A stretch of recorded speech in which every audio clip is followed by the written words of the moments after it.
ওই বিষয়ে কিন্তু আর ষড়যন্ত্র হয়নি। হ্যাঁ, অন্য লাইনে গিয়েছে। কি গিয়েছিল 3-4 দিন আগে, আপনারা জানেন, কিছুদিন আগে ঠিক এই দেশকে আবার অস্থিতিশীল করার জন্য উনি একেবারে সরাসরি চলে গেছে দাদা মোদি ট্রাম্পের কাছে। ওলট পালট কিন্তু মিথ্যা সিদ্ধা বলে বোঝাবে যে বাংলাদেশে জঙ্গি বেড়ে যাচ্ছে, অথচ এই দেশে যে জঙ্গি নেই তার প্রমাণ আজ 7 মাস। 7 মাসে কোন জঙ্গি ধরা পড়েছে? কোন জঙ্গির নাটক পড়বে কি করে? কারণ যে নাটক লিখতো সেই তো পালিয়েছে, যাদেরকে দিয়ে এগুলো করাইতো তারাও পালিয়েছে। এই কাউন্টার টেররিজমের আসাদুজ্জামান, মনিরুল, এগুলো সব নাটক করতো, নাটক লিখে দেখতো ওনাদের মা। যেহেতু 7 মাস আর নাটক কেউ লেখেও না, নাটকের মঞ্চায়ন হয় না, এই জন্য এদেশে জঙ্গি আর নেই। কে বলেছে দেশে জঙ্গি আছে? আন্দাজে এরকম একটা ভালো মানুষকে বাড়ি থেকে তুলে নিয়ে যাবে, ওই মাটির নিচে 2 মাস 5 মাস রেখে দেবে। 5 মাসে ওর চুল কাটবে না, দাড়ি কাটবে না, নখ কাটবে না, এমন এমন অবস্থা হবে। 5 মাস পরে বেরিয়ে বলবে যে এই যে জঙ্গি ধরা পড়েছে, অথচ কিছুই না। ওরা নিজেরাই আমার কাছে বলেছে, আমি নিজে বলছি, এই যে কোরআন আমার সামনে, ওরা নিজেরাই আমার সাথে বলতো। আমি নিজে জেলখানায় গিয়েও দেখেছি, জঙ্গি বলে একজনকে পেয়েছিলাম। ওনারে বললাম যে ভাই, মানুষে যে বলে আপনি আল্লাহর দলের সভাপতি, তো আপনার সেক্রেটারিকে? বলছে আমার ছেলে। আপনি সভাপতি আর আপনার ছেলে সেক্রেটারি, আর বাংলাদেশে আর কেউ আপনার নেই? বলছে না, আমরা 2 বাপ বেটাই, আমি সভাপতি, ছেলে সেক্রেটারি। আছে আল্লাহর দলের প্রধান আব্দুল মতিন, আপনি যান গাজীপুর না, এটা আসলিয়া গাজীপুরের কাশিমপুর কারাগারে 4 নম্বরে আছে, ওটা হিমেল বিল্ডিং এ থাকে। আমি থাকতাম সামনেরটায়, উনি আমার সামনের বিল্ডিং এ। মাঝে মাঝে মানুষ বলতো উনি 17 বছর ছেলে আছে, উনি আল্লাহর দলের প্রধান সভাপতি। একদিন দেখা করতে গিয়ে দেখলাম যে বলছে আমার ছেলে সেক্রেটারি আর আমি সভাপতি। এই শেষ দুনিয়া, আর কেউ আমাদের নেই। এইগুলো সব ওরা টাকা পয়সা খরচ করে করে বানিয়ে এ দেশটা যেন বাইরের মোড়লদের কাছে একটা জঙ্গি রাষ্ট্র হিসাবে পরিগণিত হয়, এটা করতো। আর এইটার জন্যই কোনো হালে যখন পানি নেয়নি, তখন মোদি গেছে এই কয়েকদিন আগে ট্রাম্পের কাছে, এই দেশ সম্পর্কে কিছু মিথ্যা তথ্য দেবে, যে ট্রাম্পও সাথে মাতাল হলো, তাহলে ঠিক আছে। তো সাফ বলে দিয়েছে বাংলাদেশ আর হাসিনা ওটা আপনার ব্যাপার, আমার কাছে ওর বিষয়ে কথা বলবেন না। গরম ভাতে বিড়াল বেজার না, বেজার হয়ে গেছে। কেন হয়েছে জানেন? ট্রাম্প কিন্তু সহজে কথা বলতো না যে হাসিনার বাংলাদেশ নিয়ে কথা বলবেন না, কারণ যেই দিন মোদি গেছে ট্রাম্পের কাছে, ঠিক ওই দিন আন্তর্জাতিক মিডিয়াগুলো নিয়ে ডক্টর মোহাম্মদ ইউনুস গেছে আয়না ঘরে, আর ওই দিনই জাতিসংঘ রিপোর্ট দিয়েছে যে বাংলাদেশে যা হয়েছে 24 সালে এগুলো সব মানবতা বিরোধী অপরাধ। আর আয়না ঘর এটা তো আরো বেশি, কারণ এটা মুরগির খোপের মতো। মানুষ এত কঠিন হতে পারে, এত হৃদয় কড়া হতে পারে মানুষের, এত পাথরের মতো শক্ত হতে পারে মানুষের হৃদয় ক্ষমতার জন্যে, এটা আপনি নিজে না দেখলে বুঝবেন না। ঢাকাবাসী আমি যে কথা তুলেছিলাম, যেহেতু পোশাক মানুষের সম্মান বাড়িয়ে দেয়, স্বামী স্ত্রীর সম্মান বাড়াবে, স্ত্রী স্বামীর সম্মান বাড়াবে পোশাকের মতো, এই পৃথিবীতে রমজান মাসের দাম বাড়িয়েছে, যেহেতু রমজানের নাম কোরআনের কারণে। কি? সুতরাং আজকে থেকে সিদ্ধান্ত নেওয়া লাগবে যে কোরআন শরীফের সামনে রমজানে মানার ব্যবস্থা করবই। বিশ্বাস আমরা করি, কোরআন আল্লাহর কিতাব, বিশ্বাস করি না? বিশ্বাস করলে শুধু হবে না, এ কোরআনকে আল্লাহ বলেন ফুরকান, আমি আল্লাহ এটা সংবিধান হিসাবে নাজিল করেছি, সত্য আর মিথ্যার পার্থক্যকারী কিতাব এটা। সুতরাং এই রমজান থেকে আপনি সিদ্ধান্ত নিয়ে ফেলবেন, সামনে সত্য আর মিথ্যা, এটা জানার পরে আমি সত্যের পক্ষে থাকবো, মিথ্যার বিপক্ষে যাব। মহান আল্লাহ তাহলে গ্যারান্টি দিয়েছেন আমাকে বিজয় করবেন। এই যে আজকের তেলাওয়াত কিন্তু আয়াত সূরা মায়েদার 54 নম্বর আয়াতে আল্লাহ ওইটাই জানিয়েছেন, ইয়া আইয়ুহাল্লাযীনা আমানু মাইয়ারতাদ্দা মিনকুম আন দীনিহি। এদিকে তাকান। যারা ইমানের দাবি করো, তোমাদের ভেতরে কেউ যদি আমি আল্লাহর দিন থেকে ফিরে যায়, ইরতাদ্দা বাবে ইরতেদাদ বাবে ইফতেআল থেকে এসেছে। ইরতেদাদ শব্দের বাংলা অর্থ হচ্ছে হক থেকে বাতিলের দিকে ফিরে যাওয়া, যেটা আসে আসল ওইটাকে পাল্টিয়ে ফেলা। আমি যেহেতু নাম পরিবর্তনের হেডিক তৈরি করার কথা বলেছিলাম না, যে আন্তর্জাতিক বিমানবন্দরের নামও পরিবর্তন করে এখন যারা পাল্টিয়ে দিয়েছেন তারা এই আয়াতের শামিল। আপনি নাম পরিবর্তন করে কেন দিতে চান? যে যেই নামে আছে ওইটা পরিবর্তন করে দিলেই কি জনগণের মন থেকে তুলে দিতে পারবেন? বলেন। এখন প্রশ্ন আসতে পারে, তাহলে আপনারা মসজিদ এর ছবিগুলো মূর্তিগুলো ভেঙে পরিবর্তন করে দিতে চান। মসজিদের মূর্তি ভেঙে পরিবর্তন করা না, আমরা চাই আল্লাহর বিধান কায়েম করতে। এটা তো আল্লাহর বিধানের পুরোপুরি বিরুদ্ধে। আল্লাহ বলেন অজেতানি বুজুর, তোমরা মিথ্যা সাক্ষী এবং মূর্তি পূজা থেকে বেশি থাকবা। অথচ কালচারই তৈরি করে দিয়েছিলেন সব জায়গায় বাবার মূর্তি, নাম দিতেন ভাস্কর্য। কিসের ভাস্কর্য? সূরা সাবার ভেতরে আছে ভাস্কর্য আর মূর্তি জিনিস একই, কারণ এক এক দেশে এক এক নামে ডাকা হয়। শয়তান কোনো দিন এসে আপনাকে বলবে না হামজা এই যে মূর্তি পূজা কর, বলবে না। কিন্তু মূর্তি পূজা করলে যে গুনাহ হয়, এমন গুনাহ আপনাকে দিয়ে করাবে। এই কথা বলে না কেন? আমি যেটা এই আয়াত থেকে পেয়েছি, আজ এই বাংলাদেশে যারা আল্লাহর দিন থেকে ফিরে চলে যেতে চাচ্ছেন, আগস্টের 5 তারিখের পরে আমরা দেখতে পাচ্ছি অনেকেই আল্লাহর দিন থেকে মুখ ফিরিয়ে নিচ্ছে। আগে কিন্তু বিভিন্ন কায়দায় আল্লাহর নাম বলতো, আল্লাহকে ডাকতো, কিন্তু এখন আস্তে আস্তে মুখ ফিরিয়ে নিচ্ছে। এখানে দুইটা কারণ হতে পারে। এক নম্বরে ও মনে করছে যে আমি যদি মুখ ফিরিয়ে নেই, আমার সাথে দেখা দেখে আমার দলের লোক মুখ ফিরিয়ে নেবে, তাহলে এই দেশে আর ইসলাম কায়েম হবে না। আরে ভাই, ইসলাম কায়েমের দায়িত্ব কি হামজার? বলেন। আর ইসলামের মালিক কি হামজা? না। এটা প্রথম অর্থ। তারা এই মনে করতে পারে যে আমরা যদি ফিরে যাই দিন থেকে, আল্লাহর বিধান থেকে মুখ ফিরিয়ে নেই, তাহলে এই দেশে আর আল্লাহর বিধান কায়েম হবে না। দুই নম্বরে এই দেশকে স্থিতিশীল থেকে অস্থিতিশীল করার জন্য দাদা বাবুদের একটা চক্রান্ত অলরেডি শুরু হয়েছে। এই জন্য রাখাল রাহাকে দিয়ে আল্লাহর নবীকে একটা গালি দিয়েছে। এটা নিয়ে যেন আমরা বিশৃঙ্খলা করি, বাংলাদেশকে যে অশান্ত তৈরি করে ফেলি, ডক্টর ইউনূস যেন কন্ট্রোলের বাইরে চলে যায়, তখন ঠিক আপা চট করে এসে বলবে আমি ছিলাম, আমি আছি। চক্রান্ত দুইটাই হতে পারে, একটাতেও পা দেওয়া যাবে না।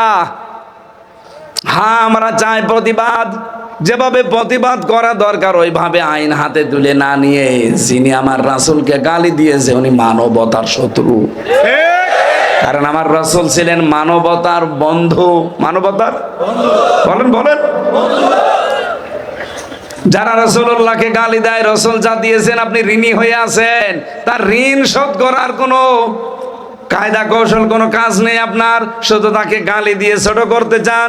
আপনার উদ্দেশ্য শুধু ছোট করা না, এই দেশকে মুসলমানদেরকে উস্কিয়ে দিচ্ছেন যেন বিশৃঙ্খলা তৈরি হয়ে যায়। আজকে একজন ধরা পড়েছে, মোটর সাইকেলে যারা হেলমেট নিয়ে আসে না তাদেরকে ধরে কোপ দেয়। এত বড় একটা চুরি পুলিশ ধরেছে। যারে তারে কোপ দেয় না, দেখে ও লোকটা প্রথমে থামায়, জিজ্ঞাসা করে নাম কি, যদি মুসলমানের নাম বলে ছেড়ে দেয়, হিন্দুর নাম বললেই কোপ দেয়।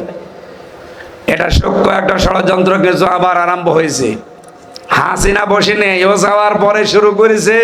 প্রায় 27টা বিশৃঙ্খলা তৈরি করার চেষ্টা করেছিল এই 7 মাসে, একটাও ধপে টেকে নাই, হালে পানি নেয়নি। এখন আবার এটা আরম্ভ করেছে। যারা এগুলো করছে এদের কিন্তু জাতি চেনে এবং জেনে ফেলেছে। কারো উস্কানিতে পা দেবেন না ভাই। হ্যাঁ, প্রতিবাদ জানান, যেভাবে প্রতিবাদ জানানো দরকার। আমরা সর্বোচ্চ ফাঁসি চাই তার, যারা রাসূলুল্লাহকে গালি দিলে, রাখাল রাহার, এই কথা বলেন না কেন? এবং আইনও যেন পাশ করা হয় খুব তাড়াতাড়ি। বাংলাদেশে আল্লাহ এবং রাসূল এবং আলেম ওলামাদেরকে নিয়ে যারা কটূক্তি করবে তাদের ফাঁসি দেওয়া লাগবে। তাদের ফাঁসি আপনারা চান না? বিশেষ করে রাসূলুল্লাহর ব্যাপারে কোনো ছাড় নেই। এজন্য আমরা চাই এই লোকটাকে ফাঁসি দিয়ে দৃষ্টান্ত স্থাপন করেন। মানুষের ভেতরে যে জ্বালা, এই জ্বালাটা যেন একটু মেটে, নাইতে কখন আবার কে মেটে দেবে, তখন আবার সমস্যা ধরবেন যে এই দেশে এই যে মাথা ছাড়া দিচ্ছে উগ্রবাদীরা। আমরা শান্ত এবং ধৈর্যের পরীক্ষা দিচ্ছি। আপনি আল্লাহর দিন থেকে ফেরানোর জন্য দেখেন আজ বাংলাদেশে কত পীর। এই সমস্ত পীরগুলো ভণ্ডের নাম নিয়ে তারা মানুষদেরকে আল্লাহর বিধান থেকে দূরে সরানোর জন্য পায়তারা করছে। কি আপনি দেখেন সুন্নির নাম নিয়ে, কিসের সুন্নি? এরা আহলে বেদাত। ইসলামের ভেতরে নতুন নতুন বেদাত আবিষ্কার করে মানুষদেরকে আল্লাহর আসল দিন থেকে নকল দিনের দিকে নিয়ে যায়। আল্লাহ বলেন যারা দিন থেকে এভাবে চলে যায়, ফিরে যায়, কি হবে জানো? ফাসাউ ফায়াতিল্লাহ, অতি শীঘ্রই আমি আল্লাহ, অতি শীঘ্রই আমি আল্লাহ। বলেন অতি শীঘ্রই আমি এটা বানাচ্ছি। সূরা মায়েদার 54 নম্বর আয়াত, অতি শীঘ্রই আমি আল্লাহ বিকৌমিন, এমন একটা দল তোমাদের উপরে, এমন একটা জাতি আমি এনে দেব, ইউহিব্বুহুম ওয়া ইউহিব্বুনাহু, যাদেরকে আমি আল্লাহ নিজে ভালোবাসি এবং তারাও আমাকে ভালোবাসে। সুতরাং বাংলাদেশে যে আরম্ভ হয়েছে ধর্মীয় কায়দায় এবং রাজনৈতিক কায়দায় দিন থেকে ফিরে যাওয়ার হিড়িক তৈরি হয়েছে অনেকের। কি কথা বলছেন আমার? না নাম ধরা লাগবে? অনেকে ফিরে যাচ্ছে, মনে হচ্ছে যে দেশে দিন মনে হয় আর কায়েম হবে না। আপনি ফিরে গেলে আপনার মতো লক্ষ লক্ষ হারুন রেডি হয়ে আছে। হ্যাঁ কথা বলেন। আপনার বউ পাপিয়া ফিরে গেলে আপনার মতো বহু পাপি রেডি হয়ে আছে।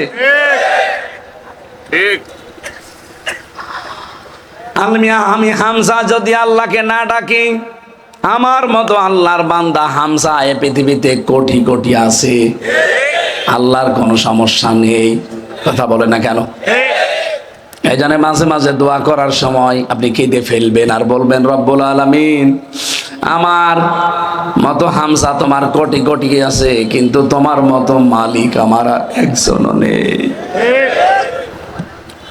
আমি সুসংবাদ জানাচ্ছি, এদের পরবর্তী শব্দগুলোর দিকে তাকিয়ে আজ যারা ধর্মীয় কায়দায়, জেনারেল কায়দায়, রাজনৈতিক কায়দায় আল্লাহর দিন থেকে মুখ ফিরিয়ে নিয়ে চলে যাচ্ছেন, মনে করছেন দেশে ইসলাম এবং ইসলামপন্থী মানুষদেরকে দুর্বল করে রাখবেন, আল্লাহর কসম পারবেন না।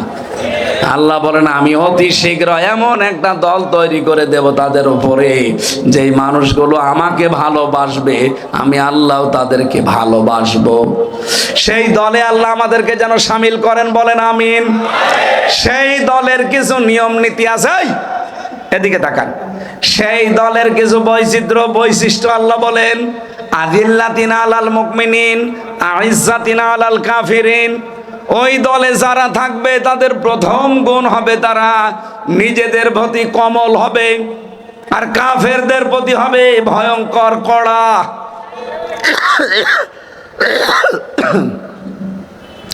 বাংলাদেশে প্রায় 72টার উপরে এখন দল আছে। কয়টা? আপনি শুধু একটা দলকে দেখতে পাবেন যারা নিজেদের প্রতি রহম দিল আর কাফেরদের প্রতি ভয়ঙ্কর। এখনো যদি না বোঝার ভান করে থাকেন, এদিকে আসেন, আসেন। আপনি কি কোরআনের আয়াতের সাথে বাংলাদেশ মিলান?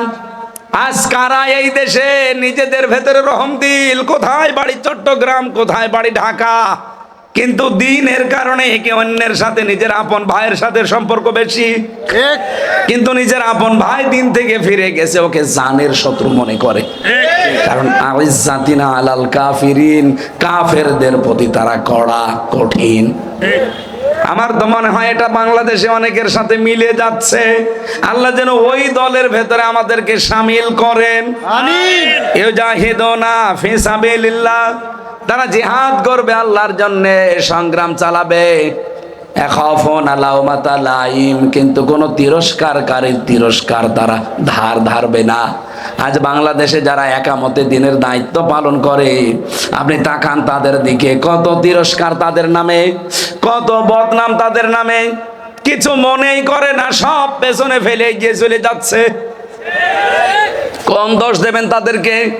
যত দোষ দিয়েছেন একটাও ধপে টেকে নাই, সামনে টিকবেও না।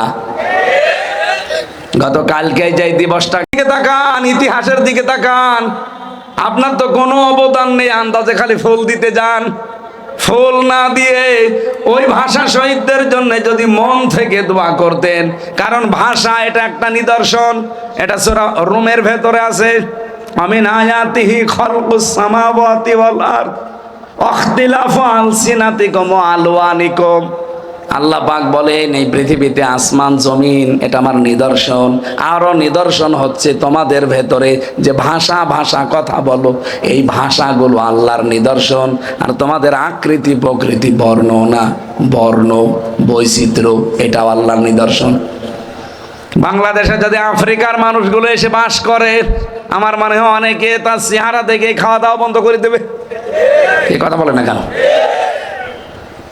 আমি মাঝে মাঝে হজে যাই, ওমরাতে যাই, দেখে আফ্রিকার মানুষগুলোর সাথে তাওয়াফ করার সময় দেখা হয় যে মানুষ এত কালো হতে পারে, হাড়ির তলা তো কি কালো, তার চাইতেও কালো।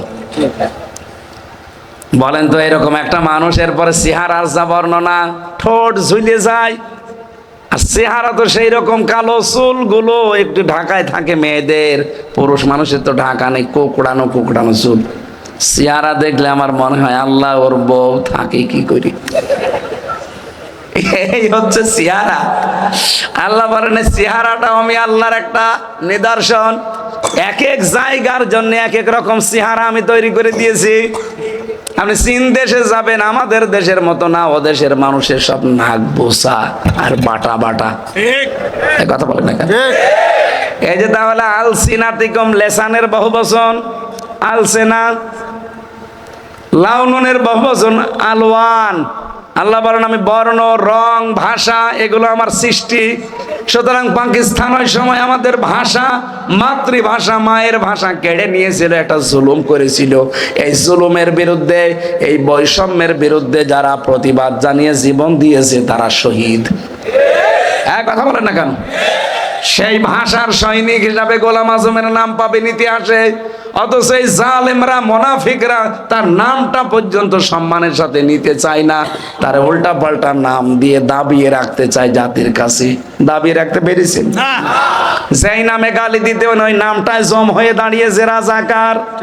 হ্যাঁ, কথা বলেন না কেন? সে কি করেছে আমি ওইটা জানি না, কিন্তু ভাষার সৈনিক হিসাবে তার যে অবদান, আপনি এটা অস্বীকার করলে সত্যকে অস্বীকার করা হবে। সুতরাং এই যে 21শে ফেব্রুয়ারি এ দিবস পালন না করে আমার মনে হয় শহীদদের জন্য সারা বাংলাদেশে তাহাজ্জুদের নামাজ পড়ে সবাই একযোগে দোয়া করা দরকার, যে আমাদের আল্লাহর নিদর্শন মাতৃভাষা আমাদের জন্য এনে দিয়েছে। ওরা যদি জীবন ওই সময় না দিত, এখনো পর্যন্ত বৈষম্যের শিকার হয়ে আপনাকে কথা বলা লাগতো রাষ্ট্রীয় ভাষায়, কি নাম, হিন্দু, উর্দুতে। আমি যে কথাটা এখানে নিয়ে এসেছিলাম, দিনের কাজ করতে গিয়ে আল্লাহর কোনো নিদর্শন সামনে রাখতে গিয়ে, ভাষাটা কার নিদর্শন? আল্লাহর নিদর্শন সামনে রাখতে গিয়ে, আল্লাহর আইনের পক্ষে কাজ করতে গিয়ে কোনো তিরস্কারকারীর তিরস্কার তারা কানে নেয় না। যালিকা ফাদলুল্লাহ, আল্লাহ বলেন এটা আল্লাহর অনুগ্রহ। ইউতিহি মাইয়াশা, যাকে তাকে আল্লাহ দেয় না, যাকে ভালোবাসে তাকে দেয়। সুতরাং আমরা যারা মুখ ফিরিয়ে নিচ্ছি বিভিন্ন দিনের নাম নিয়ে, বিভিন্ন পীরের নাম নিয়ে, বিভিন্ন রাজনৈতিক দলের নাম নিয়ে, আল্লাহর কোনো ক্ষতি করতে পারবেন না অতি শীঘ্র। এই জন্য ফাসাফা দিয়েছেন, সিন সাফা কদ লাম, এরকম 13টা শব্দ আছে। কোন সেন্টেন্সের আগে আসলে অর্থ হয় অতি তাড়াতাড়ি। আল্লাহ বলেন আমি অতি তাড়াতাড়ি এমন একটা দল জাতি তোমাদের উপরে এনে দেব যারা আমাকে ভালোবাসবে, আমি নিজেও তাদেরকে ভালোবাসবো। সেই রকম দলে আমরা শামিল হতে চাই না। তাদের তো গুণাগুণ আপনি শুনলেন, এই কয়টা গুণ তাদের হবে। কাতাবাল্লাহু লাআগলিবান্না আনা ওয়া রাসূলি, আল্লাহ পাক বলেন অবশ্যই আমি আল্লাহ এবং আমার রাসূল মাস্ট বি সর্বশেষে বিজয়ী হব। সুতরাং এদেশের বিজয় অপেক্ষা করছে আল্লাহর দ্বীনের জন্য। এটা আমরা চর্মচোখের সামনে দেখতে চাই না। এই বিষয় নিয়ে আমি একটা বই অলরেডি লিখেছি। সামনে বিজয় পাবে কারা? এই লাইট মারে কে? ওখানে আমার গাড়ি থাকতে পারে, ওই যে লাইট মারছে গাড়ি থাকতে পারে, ওখানে গাড়ি থেকে যাবার সময় শিক্ষিত মানুষেরা বইটা নিয়ে যাবেন, কাজে লাগবে। অনেক তথ্য দেওয়া আছে, তথ্যগুলো দুনিয়ায় জানা থাকলে আপনার ঈমান বৃদ্ধি পাবে। মেয়েদের জন্য বই লিখেছিলাম, সাংসারিক জীবনে যাদের অশান্তি, স্বামী স্ত্রীর মিল নেই, ওখানে আরেকটা পাওয়া যাবে, ওইটাও নেবেন, মেয়েদেরকে পড়াবেন। আল্লাহুম্মা আমিন। লা হাওলা ওয়ালা কুওয়াতা ইল্লা বিল্লাহিল আলিয়্যিল আযীম। রব্বুল আলামিন, রাত 12টা বাজতেছে। চাতক পাখির মতো তোমার বান্দা বান্দিরা এই বৃষ্টির পানির ভেতরে ভেজা জায়গায় কাদার উপরে বসে আছে। কোরআন শোনার জন্য যারা এত পাগল, এদেরকে তুমি অমরের মতো বানিয়ে দাও। কাঠগড়া আশুলিয়া ঢাকার এই মানুষগুলো যে শ্রম আজকে দিয়েছে এই কমিটির মানুষ, আলামিন বাইতুল ফালা জামে মসজিদ, এই কমিটিরা এলাকার মানুষকে সাথে নিয়ে যে বিশাল আঞ্জাম দিল, হয়তো প্যান্ডেলগুলো পানিতে ভিজে নষ্ট হয়ে গেছে, তারপরও তোমার বান্দারা শক্ত হয়ে বসে আছে, এদেরকে ওমরের মতো বানিয়ে দাও। যারা আজ দিন থেকে ইসলাম থেকে মুখ ফিরিয়ে নিচ্ছে, তুমি বলেছো একটা দল আমি সেখানে তৈরি করে দেব, যেই দল তোমাকে ভালোবাসে, তুমিও তাদেরকে ভালোবাসো। আল্লাহ, ওই দলে আমাদেরকেও তুমি শামিল করে নাও। মা বোনদেরকে পর্দায় থাকার তৌফিক দাও। আল্লাহ, তাদের ঈমান আমল দিয়ে ভরপুর করে দাও। আমার ছেলে মেয়ে যাদের আছে লেখাপড়া করছে, মেধা স্মৃতি খুলে দাও। আল্লাহ, আমি সহ যারা অসুস্থ আছি শেফায়ে কামিলা জেলা নসিব করে দাও। রব্বুল আলামিন, তোমার গোলাম যুবক বান্দা রবিউল ভাই, তার মাধ্যমে এসেছি। এ মাহফিলের প্রধান অতিথি জনাব বেলায়েত হোসেন রিপন ভাই, জনাব তমিজউদ্দিন সরকার সাহেব সহ আমার আরাফাতের ভাই হাসি সহ যত যুবক মানুষেরা এখানে যাদের নাম দেওয়া আছে, যত যুবকেরা এই মাহফিলের জন্য বিভিন্ন কায়দায় এগিয়ে এসেছে, তোমার রহমত এগিয়ে দাও। এলাকায় মাটির নিচে যারা ঘুমিয়ে আছে, কোরআনের ইজ্জতে মাফ করে দাও। বারাকাল্লাহু লানা ওয়া লাকুম ফিল কোরআনিল আযীম। আল্লাহ, 3টা বছর তুমি দেখতে পেয়েছো কি জুলুম আমার উপরে গেছে, আমি অসুস্থ হয়ে গেছি, আমাকে তুমি আবার আগের অবস্থায় ফিরিয়ে দাও। মরণ আসলেই যেন বলতে পারি লা ইলাহা ইল্লাল্লাহু মুহাম্মাদুর রাসূলুল্লাহ। যান, গাড়ি থেকে অবশ্যই বইগুলো নিয়ে যান, নিজের জন্য একটা, স্ত্রীর জন্য একটা, 2 রকম আছে, 2টা নিয়ে যাবেন, কাজে লাগবে।